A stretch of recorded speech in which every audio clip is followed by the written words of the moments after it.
Thank you so much, and thank you for all the speakers. Probably we have time for quick question or so. Anybody from the floor? Yes, sir. Could you please just show it to the speakers? Actually, it's not a question, but just it is a request. I think it's very important. Sounds. Yeah. It's just a request from the director of the gynae oncology session in this conference. Maybe later on, some way to record all lecture talks and videos and to be distributed to all people, so that I think that most of the people are keen to take this as a matter of teaching right. their institute to their colleagues or to junior staff. Fine.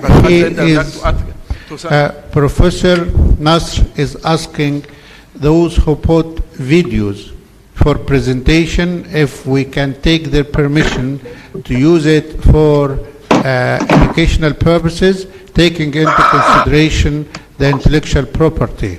If you are happy, then he will approve that. If not, then you still have the intellectual property. I think we can contact them before the conference to take the permission. So again, we will send the conference organizers will send email to each of the speakers asking the permission if he would give his permission to use his material. My questions for Dr. Ribot. Thank you for the overview of the recent advances in treatment of metastatic endometrial cancer. I wanted to ask you a new practice. What do you ask the pathologists to do when you are dealing with metastatic endometrial carcinoma of serous type? Sorry, I didn't get the question myself. Would you please repeat it? Professor Mohammed, the question directed to Robert Coleman. What is the question? You are hearing me? Yes, we can hear you. The question is directed to... I don't know. You're asking Dr. Murat, right? You're asking Murat about his question? Okay, yes, I'll do. My question is for Dr. Ribot. Yes. What do you ask the pathologist to do when you are dealing with a metastatic endometrial carcinoma of serous type? You got that question, Robert? This is the subclassification of endometrial carcinoma, you mean, the histopathological one? I don't know if he's Robert, on mute. The question was, what Ahmed, you are muted. You're on mute. I think everybody's on mute. Yeah, can you hear us? You heard me? We can hear you, but I think everybody else is on mute, which is why I don't think anybody's been answering. Mario is unmuted. Ahmed? No, I hear the question was, I think, for... the question was... Ahmed is muted. Trying to talk, but El Balat. I think his question was for El Balat. Yes, exactly. I think he's been on mute, so I don't know if he's able to answer. Here he comes. Oh, sorry, I didn't notice that the question for me. So you're asking about the metastatic serous cancer. Did I understood the question right? Yes. So actually speaking, when it comes to the metastatic disease or the advanced disease, so I think that there is no quite good evidence that we are looking for a specific classification, but nevertheless, what is really growing in our gynecological oncology field here in Germany, that we go for targeting specific mutation as well. That means we are having here in Germany a molecular tumor board. So if it's an advanced disease, so that there are few data for the chemotherapy that are showing a real benefit from the chemotherapy. That's why there is growing evidence, for example, that for example in the microsatellite unstable tumors, there will be a benefit for pembrolizumab or lenvatinib. And that's why we are I'm not saying we are integrating the molecular pathology and the metastatic disease for every patient, but we are going to the so-called personalized medicine, and when it's possible, so we do sequencing from many panels in order to identify weakness of the tumors and to give even some drugs that are not really approved for the endometrial cancer, but targeting this weakness. I hope I can I have answered your question. Okay. Fine. Any other questions? But I think now we have 2 drugs approved in static setting, as you mentioned, the Pembro alone in MSI and the Pembro levitinib in patients with MSI or no. But I wanted to ask if we can do the immunohistochemistry for the ER/BR, HER2, and the MSI before starting treatment with the patient with the metastatic disease, because this will help us in identifying the patients that will be benefit from the biological treatment or immunotherapy. If we have patients with yes, we can use the Pembro alone, or we can use levitinib and Pembro. And also, if we are dealing with low-grade ER/BR positive, so it's a chance to give her hormonal treatment only. I totally agree with you. So when we are going for the molecular classification, the metastatic disease, so we do the routine things, like you said, for example, for the HER2 receptors as well as the HER3 receptors and the immunohistochemistry of many other protein expressions. But as I said, we also do some panel diagnostic like Oncomine and including many genes. So, but I totally agree with you that we're looking for the PD-L1 on the tumor level as well as when it's possible on the T lymphocytes. So I do really agree with you, but the thing is we do need like liable informations in order to go to the health insurance here in Germany and show them that there is an evidence of changes on the tumor level, so they can pay the treatment. So this is what all about in Germany in our system. Thank you. Can I ask Raj a question, please? Raj? Thank you, Doctor. Thank you. Thank you. Thank you very much. Still there. You still there? Yeah. Hi, Raj. See him, yeah. In the video presentation of the LIR that you've presented, the imaging, the CT scan or PET CT scan imaging of the recurrence. Can I ask a question? It's really for anybody, experts here. Raj, can you repeat the question, Raj? Screening for cervix cancer. I keep looking for this. You know, some of these women are persistently HPV positive, as we know, 10%, whatever percent are positive their whole life. Now, what do you do with those patients? I mean, everything we talk about is that first HPV test and what to do. But you do a leap. They come back. They're still HPV positive in a year. I mean, are you going to be leaping these women to the point of hysterectomy at some point for the persistent HPV positive cases? I know what I've been doing, but I'm just kind of curious to hear what everyone else's thoughts are on these persistently HPV positive, 16 positive, 18 positive cases especially. Mario, my personal perspective is I can wait 2 years the persistence. In the natural disease, it is possible to have 2 years, but we should not expect more than 2 years persistence. In these patients, the first cessation of smoking.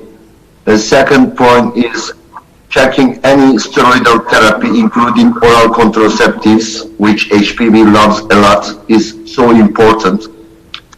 And on the third point, I do have some trials on vaginal flora. These long-term persistence is so related with type for vaginal flora, which is deficient in lactobacillus, or having inert type lactobacillus with higher vaginal pH. So we are now randomizing 4 different drugs. We have in our market such as AHCC, which is a Japan drug, Papillocare, which is a Spanish drug, and then we have Vagiflora, which is based actually in USA. And Deflagil, which is a Czech Republic. And among these 4 drugs, I see 70 to 75% negativity in 6 months treatment in these HPV persistent cases. So I would suggest you vaginal flora treatment, but never do suggest any hysterectomy for long-term persistent cases if she does not have any disease. Of course, we should also promote vaccination, especially in genital warts. It really has a good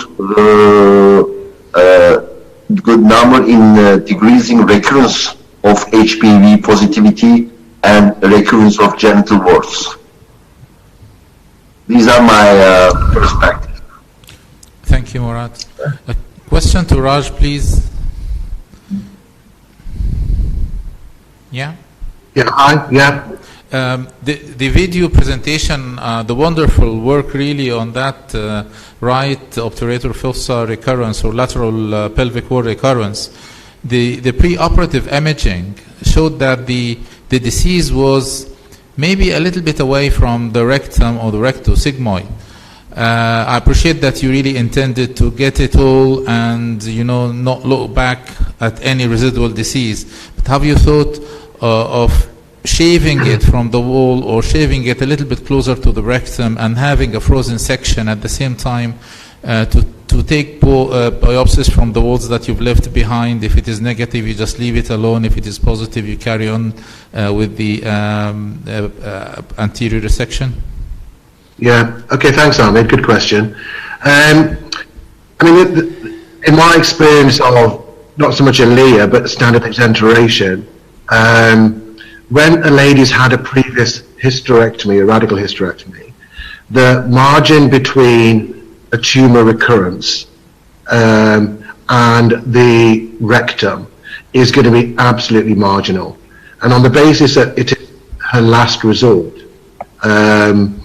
it's about not taking any chances. And, the best you're going to get is going to be a 1 or 2 millimeter margin from that rectum, which in my view is just sufficient. So, I think, we do a lot of frozen section in our department, but we, again, wouldn't rely absolutely on frozen section. It's not one of those where we could go back in and take the rectum out. So I think, as I say, the only times I've ever considered preserving the rectum is when the primary treatment was not surgery, but primary chemotherapy. The uterus is still intact, and she's got a central pelvic recurrence, and the MRI is pretty confident that there's going to be a plane between where the tumor is, and that I'm going to be able to separate it from that plane. Even Michael Hochul's work is that when the pelvis has been treated by radiotherapy, the tumor doesn't follow the anatomical or embryological boundaries. It can traverse through those embryological boundaries, so we can go through the anatomical places. And as I say, it's about not just removing macroscopic disease, it's about removing the microscopic disease and with achieving some degree of margin. So for me, I would be very, very hesitant to try and, be in the least bit conservative. Yeah. I think the other option also is about doing a supralevator exenteration, because they have the lower vagina. And again, I just don't good results from whenever I've tried to be conservative. But I've just been front end. Yeah. My cases now.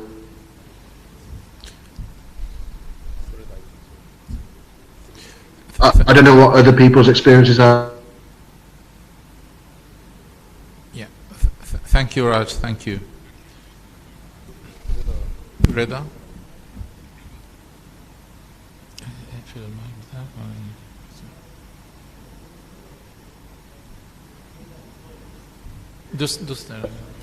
Reda Hamida, Mansoura University.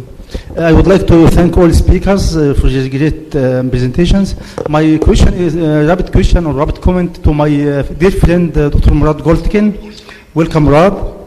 I would like to congratulate you for this efficient HPV screening system in Turkey, which works well, and it's all very good for suitable for your developed circumstance. However, in Egypt, when we performed many studies in Upper and Lower Egypt, we found the incidence of HPV in Egypt range from 45 to 55% only when we take a biopsy and we make HPV testing for cervical cancer cells. We found only 45 to 55% HPV positive.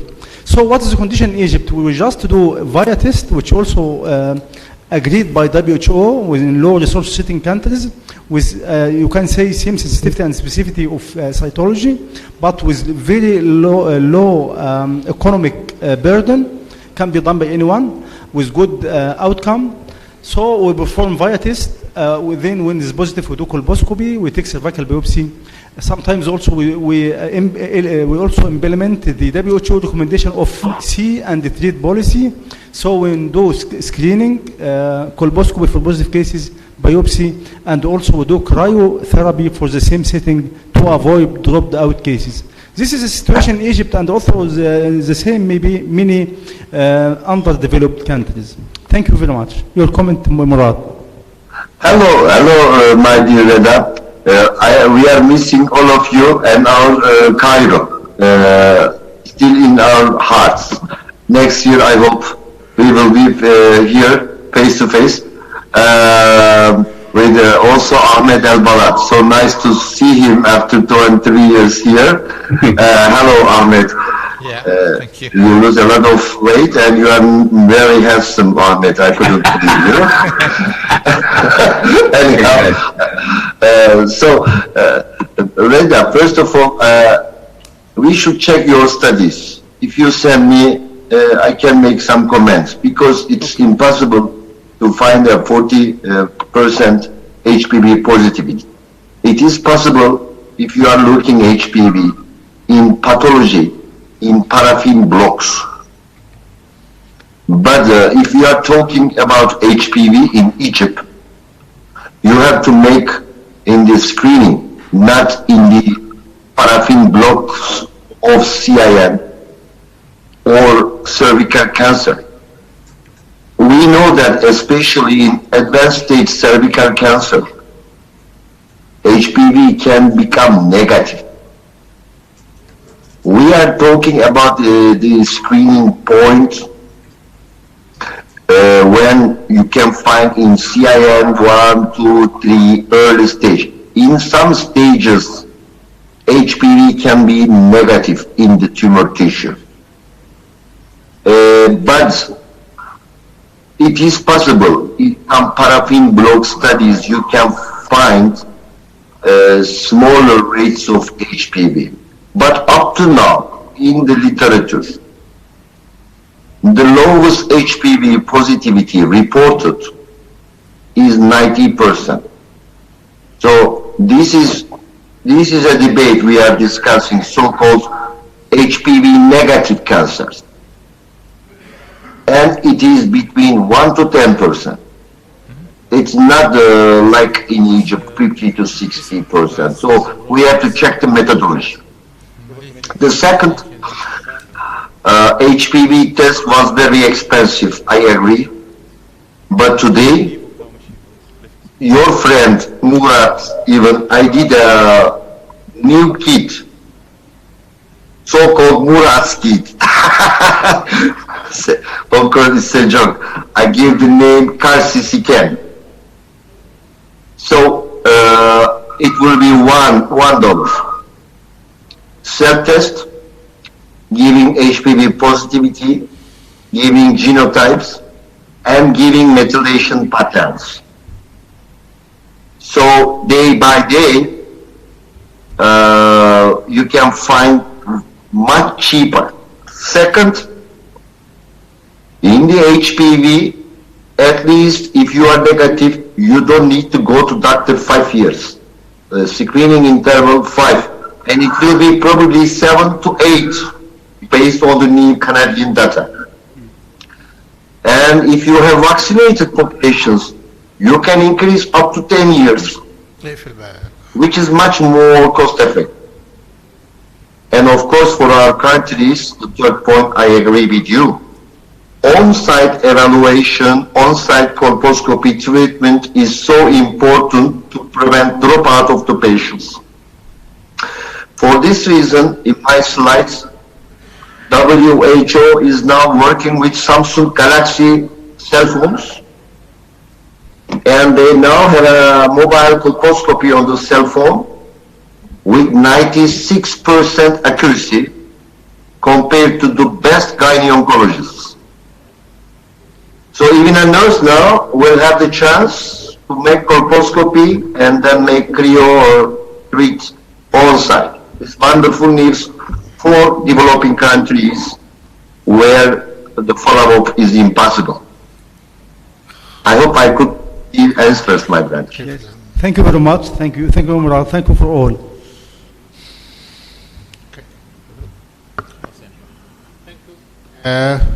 Really great pleasure seeing you over 2 days, and we bring this conference and this session to a close. Hopefully things will improve and we'll see you face to face next year. Again, thank you very much, and I pass to Dr. Secretary to close formally.